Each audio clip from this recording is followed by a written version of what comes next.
A6s 5G. Ano, tara. Ngayon, kung mag-upgrade kayo ngayong 2026 or nagpapakasakali kayong bumili ng panibagong phone, magandang ilagay nyo ang Oppo A6s sa mga options ninyo. Dahil magugulat kayo sa mga specs na meron po. At sinigurado din po ni Oppo na itong A6s nila ay meron 60 months fluence protection. Ibig sabihin lang po yun ay in the next 5 years, ang paggamit po ng A6s ay parang bago pa rin. Kung mapapansin nyo po yung mga cellphone ngayon, parang after a year, after 2 years, medyo bumabagal na po. At sigurado po ni Oppo na itong A6s ay tatagal ng 5 years yung pagiging bago nila. Para habang nag-gaming ka, nag-scroll ka, or nag-multitasking ka, ay responsive pa rin ito.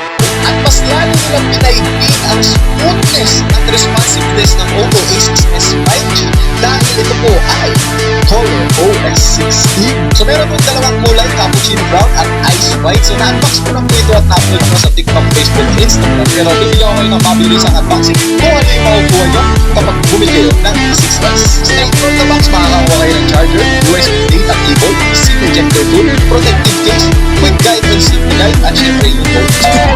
At disclaimer lang po, this video is sponsored by Oppo. Pinadala po nila sa akin ng mga kabarkada, pero pag naman gano'n, masasabi ko na excited talaga ako na sabihin sa inyo kasi maganda na naging specs nito. At simulan na natin sa pinaka-nakakatupan ang 7,000 mAh battery capacity. Isipin nyo na lang kahit yung mga leading flagship phones nila sa mga kilalang brands, yung mga nasa 5,000, isa pa 4,000 mAh yung capacity ng battery nila. Tapos itong very demure, very budget na A6s 5G nasa 7,000 mAh battery capacity para kami hawak na power bank po. At speaking of power bank, pwede nyo gamitin itong phone na to as power bank kasi meron siyang reverse charging capability na pwede kayong mag-charge ng kapwa ng cellphone.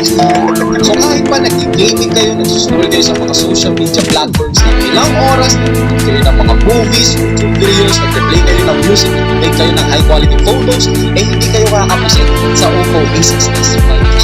At syempre hindi sasapat ang mataas na battery capacity. Meron din po itong 80 watts super good fast charge. At kita nyo naman mga kabarkada kung bakit ko nire-recommend ko sa inyo. Kasi nga, battery pa lang, sulit na. At hindi nila kailangan mo magdala ng napakabigat ng powerbank para lang makasurvive sa isang ngayon. At hindi nila kailangan. So nakalilig ka na rin natin. Sikat pa naman nito. Hindi lang isikalan, pati sa bulsa. At karamihan ng mga powerbanks din, siyempre yung mga murang powerbanks na pwede nating mabili. Around 10,000 na lang.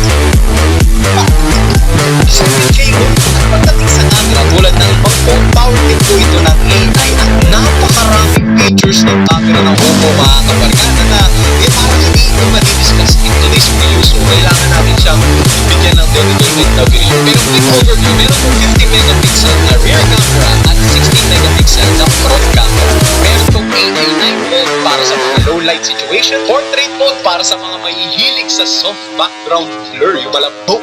Panatag talaga ang loob ko pagdating sa Oppo at karamihan po ng mga family members ko ngayon, Oppo po ang gamit nila kasi iba talaga ang durability boy ng Oppo. At ito pong A6s ay rated for IP69 at panigurado lagi nyo naririnig yung IP rating na yan, IP69, IP68, IP67. At ito pong chart na nasa harapan nyo, ibig sabihin ng IP rating, ingress protection. So yung first digit po ay yung protection na pagdating sa solids at yung second digit po ay ang protection na pagdating sa liquids. So ang ibig sabihin po ng IP6, nung tinest siya, na-rate po nila to as dust type. So ibig sabihin, IP69 po ang rating nito, protected siya against